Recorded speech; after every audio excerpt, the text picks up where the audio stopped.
Alors attention, oui j'adore ce film, et pourtant j'arrive à comprendre ce qu'il déteste, car il n'a aucun sens. Exemple, nous avons l'attaque des bombardiers au début. Ils sortent d'où au juste, il n'y a pas de radar sur ce vaisseau? Sans parler qu'elle respire ici alors que, techniquement, elle est dans le vide spatial. Mais pourtant c'est cool. Bizarrement, tout ce que les gens détestent dans ce film, moi j'adore. C'est un film purement cahier des charges, sans aucun sens lorsqu'on réfléchit 2 secondes à chaque action faite, et c'est ce qu'on va voir aujourd'hui. À sa sortie, c'est un film que j'ai adoré car il m'a surpris sans arrêt. Luke jette le sabre laser, et je rigole car je m'attendais à tout sauf à ça. Pourtant c'est le sabre laser de son père, donc pourquoi le jeter? Pourquoi ne pas demander à Rey ce qu'elle fait là, comme des gens civilisés? Et on met la petite discussion sur Uxmer. C'est marrant, moi ça me fait rire, mais c'est vrai que ça désacralise totalement le premier ordre. Mais fallait placer une blagounette au début pour rappeler qu'on est dans un film familial. En fait, je crois que le réal qui a succédé à J.J. Abrams savait très bien qu'il ne pourrait pas faire grand chose car c'est le film de milieu de trilogie, il n'a vocation qu'à être une plateforme d'envol pour le grand final. Et comme il a dû détester le numéro 7, il s'est dit « je vais fermer toutes les portes qu'il a ouvertes » car, si vous le savez pas, le réal est également le scénariste. Genre, on présente le nouveau maître du côté obscur, et bim, on le tue. On sait pas d'où il vient, pourtant ça aurait été intéressant car il a dû en voir des trucs vu sa tête. Je pense qu'il a dû vivre sous le joug de 50 ans de Macronie. Ou Finn qui était à la base le perso qui aurait dû être le plus intéressant, mais non. Et si t'allais sur une planète pour une mission inutile où tu vas faire confiance au premier mec chelou que tu vas croiser en prison. Parce que Finn, t'es utile, tu nous permets de rallonger le film avec une quête annexe qui te rapportera même pas un marteau. Mais voilà, c'est cool, on fait un petit tour dans un casino, on se balade à dos de machin là, et on rentre à la maison. En plus j'aime bien, on le présente direct comme une légende de la résistance, alors que, genre, il a fait quoi? Avec un héros de la résistance, ça m'arrive pas tous les jours. Il a fait une journée de stage avant de se faire marave, et là il revient d'un long congé maladie. Même la première mission, ils doivent se faire discret, ils se garent sur une plage publique, alors que même un autochtone leur dit que c'est interdit. Première mission, tu meurs. Deuxième mission, tu pars en prison. C'est pas le chips le plus craquant du paquet. Pourtant, il y a plein de trucs cool dans ce film, comme lorsqu'ils essayent de défendre la base avec les vaisseaux pourris là. Mais bon, c'est exactement comme la chevauchée de Faramir, ça sert à rien. La maison est derrière, le monde est devant. Nombreux sentiers ainsi je prends à travers l'ombre jusqu'à la fin de la nuit, jusqu'à la dernière étoile qui luit. Nombreux sentiers ainsi je prends. Voir 20 secondes d'un bon film, ça change tout. Bon. Si, ça sert à quelque chose car je vois dans le cahier des charges qu'il fallait une scène avec beaucoup de couleurs pour la bande-annonce. Donc c'est bon. D'ailleurs, je veux vraiment bien que quelqu'un m'explique comment elle a fait pour réussir à lui foncer dessus par la droite alors qu'ils ont tous les deux fait un tout droit en partant au même moment. Je suis désolé, mais cette scène n'a rien de cool et est totalement illogique. Et encore une fois, ça sert à rien car de toute manière, ils arrivent quand même à défoncer la porte. Je suis vraiment contente de t'avoir sauvé la vie car grâce à moi, tu vas pouvoir mourir après des mois de torture lorsque le premier ordre vous aura tous arrêtés. Ah, merci. Et après j'avoue c'est cool, t'as Luke qui débarque en mode bien badass, et j'aime bien cette symbolique du rouge sang dans toute cette scène, disant en sous-lecture que le premier ordre pourra verser autant de sang qu'il veut, il n'arrivera jamais à détruire le côté lumineux de l'univers. Même ce plan, ça ressemble beaucoup à une mare de sang qui coule de là où se cache la résistance. Mais mon petit côté Michael Bay aurait préféré voir Luke en vrai détruisant tous les TBTT sur son passage, ça aurait été vachement plus cool. Mais, oui c'est vrai, c'est compris dans le cahier des charges qu'il faut tuer au moins un représentant de l'ancienne trilogie dans chaque film. J'avais oublié. Bah oui, je vous avais dit que la réapparition d'anciens héros n'était là que pour transmettre leur aura aux nouveaux. Là encore c'est le cas avec Leia qui est quasi inexistante, hormis pour donner le change comme ici. Pourquoi me regardez-vous? Suivez-le. Et je reviendrai sur Luke plus tard. C'est vrai que là je crache beaucoup sur ce film tout en disant que je l'adore. Mais c'est parce qu'il m'a surpris. Très déçu du 7, j'avais compris que le reste des films ne voleraient pas très haut, donc j'ai vraiment vu ce film avec zéro attente et il n'a pas arrêté de me surprendre. Comme ce magnifique passage en vitesse lumière, franchement c'est beau et ce son est incroyable, personne pourra dire le contraire. Après oui, on revient au même truc, ça n'a aucun sens car ça veut dire qu'on s'embête à faire des attaques où une partie de l'équipe y passe, alors qu'on pourrait simplement faire des attaques à un grand coup de vaisseau tabernacle. Et puis la finalité est que de toute manière, l'armada de vaisseaux est tout de suite remplacée par une nouvelle. Utilité de cette action? Bah c'est cool, hein, ça fera de beaux visuels pour la bande-annonce. Comme le général Holdo qui ne veut absolument rien dire concernant son plan, mais ça permet d'allonger le film et de nous donner la plus longue course-poursuite du cinéma. C'est là qu'on remarque vite que les actions de tous les personnages sont là pour servir le scénario et non leur histoire. Dans un scénario classique, chaque action des personnages sera en fonction de leurs objectifs et de ce qu'ils ont fait jusque-là. Au contraire de ce type de scénario qui est là avec un cahier des charges où l'on dit « Bon, voilà l'objectif final, comment on fait pour arriver jusque-là et quel perso on prend ?» Mais c'est pareil dans le 7, où on a Poe qui abandonne sa mission de retrouver le droïde car valait mieux que ce soit Finn qui le fasse. Bah oui, tu comprends, si Poe était resté avec Finn, alors ça aurait été lui qui aurait piloté le Faucon Millenium. Ça aurait été le plus logique, vu son expérience par rapport à Rey qui désosse des vaisseaux. Mais l'objectif final était de montrer que Rey est tout à fait capable de remplacer Han Solo à la tête du Faucon. Général Holdo est vraiment le pire perso de ce film. À quel moment ça vous semble logique qu'elle ne dise rien concernant son plan ? À quel moment c'est logique qu'elle ne dise rien même lorsqu'elle est arrêtée ? D'ailleurs, j'ai beaucoup de mal à piger la hiérarchie de la résistance. S'ils essayent de quitter le vaisseau, ils sont mis en prison, et pareil s'ils essayent de prendre le pouvoir. Je comprends pas trop, pour moi une résistance c'est fondé sur le bénévolat, donc l'inverse du premier ordre. Et s'ils veulent s'enfuir, pourquoi les empêcher ?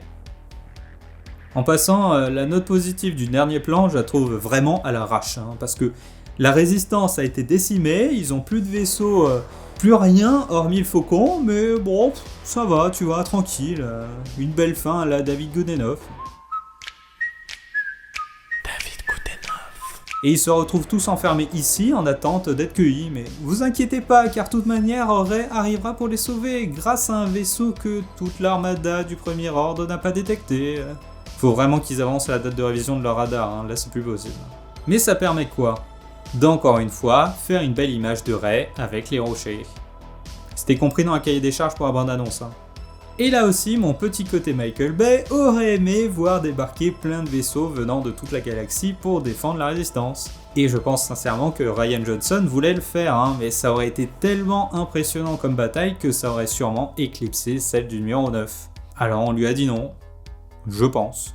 Malgré tout ça, j'adore ce film car je le prends pour ce qu'il est. Un film familial dans lequel il faut débrancher son cerveau. Bien sûr que Star Wars aurait mérité mieux, bien sûr que n'importe quel film aurait mérité mieux. Mais au moins, contrairement au 7, je passe un bon moment car je n'ai aucune fichue idée de ce qui va se passer tellement que ça n'a aucun sens. Comme le retour de Yoda, c'est mon moment préféré. Je sais que beaucoup n'ont pas aimé l'utilisation une nouvelle fois de la marionnette, mais justement, je trouve ça bien mieux par rapport à sa version CGI de la prélogie qui fait dater. Pour moi, ce numéro 8 a la meilleure représentation visuelle de Yoda, celle qui marche le mieux. Bon après, ok, ça n'a aucun sens qu'il puisse interagir avec le monde réel, à moins qu'il veuille faire revenir une armée des morts Jedi, ce qui au passage aurait été sacrément cool. Par contre, il désigne clairement Rey comme futur Jedi, alors que si l'on y réfléchit 2 secondes, à chaque fois qu'elle interagit avec Kylo, elle est remplie de colère et l'insulte, tandis que lui est plus curieux et calme.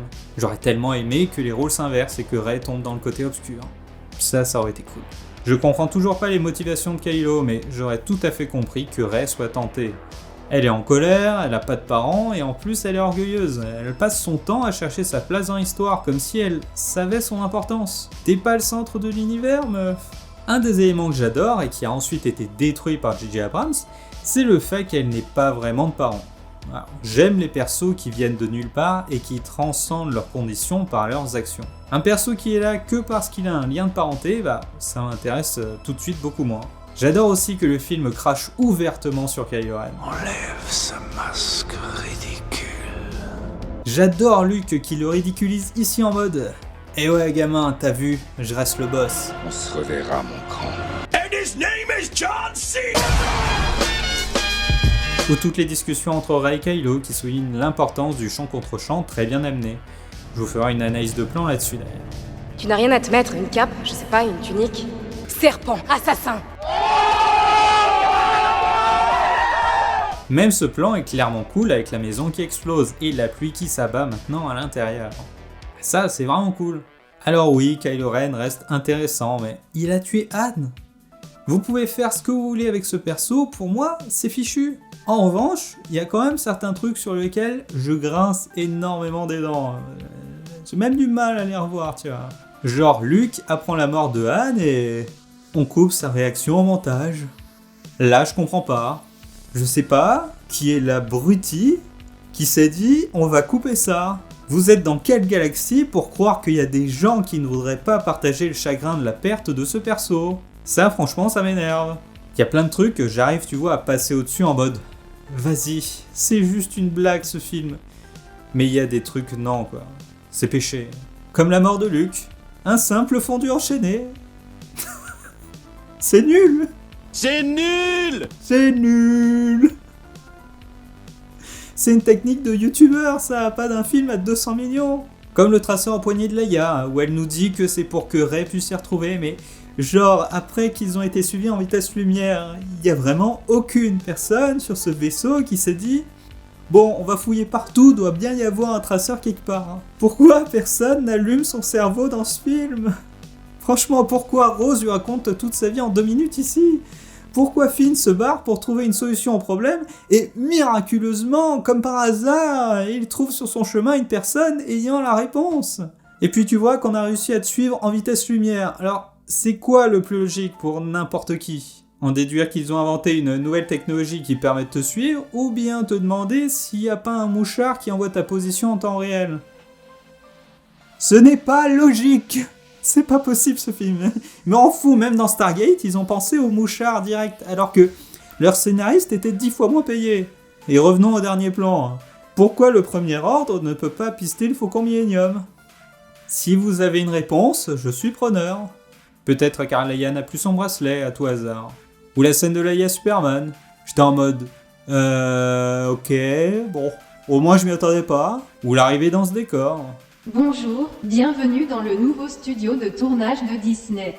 Et là aussi, Rey défonce tout sans avoir eu d'entraînement. Cette garde rapprochée qui m'a tout de suite fait penser à un club sadomaso. Bonjour Rey, veuillez inscrire votre mot d'urgence avant de commencer la séance.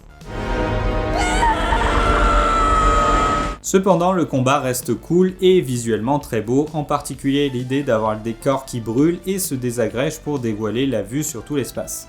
Ça j'adore, hein. C'est là que tu captes qu'il a été pensé pour la 3D aussi, hein, car tu vas avoir plein de moments avec des particules qui scintillent ou volent autour des persos. Looks like meat's back on the menu, boys! C'est pour toutes ces raisons que j'adore ce film. Oui, n'importe quel film aurait mérité un scénario qui ait du sens. Oui, ce film a des problèmes, mais il faut le prendre pour ce qu'il est. Un film purement familial devant lequel on s'amuse tellement qu'on ne s'attend pas à ça. Oui, ça n'a pas de sens, mais au moins ce n'est pas un copier-coller d'un des autres films de la franchise. Oui, ça n'a pas de sens et on présente Luke comme un vieil aigri. Mais au moins, nos persos galèrent et échouent. Finn, malgré ses bonnes intentions, échoue mais réussira à battre le casque de Chrome là. Bon, ça aurait été intéressant d'en savoir plus, hein. Mais bref, le film te dit qu'on s'en fout comme pour Snoke. Rey, malgré qu'elle soit bénie du Seigneur, tombe sans problème dans un piège et doit être sauvée par son ennemi. Celle-ci sera d'ailleurs tellement obnubilée par le côté film familial qu'elle n'osera pas en finir à ce moment-là. Ah dommage, ça aurait été beau. Si cette vidéo vous a plu, votre pouce bleu est le bienvenu, et puis c'est le film parfait pour un bon sandwich, si vous voyez ce que je veux dire. Enfin, plutôt 2. Toujours par 2, ils vont.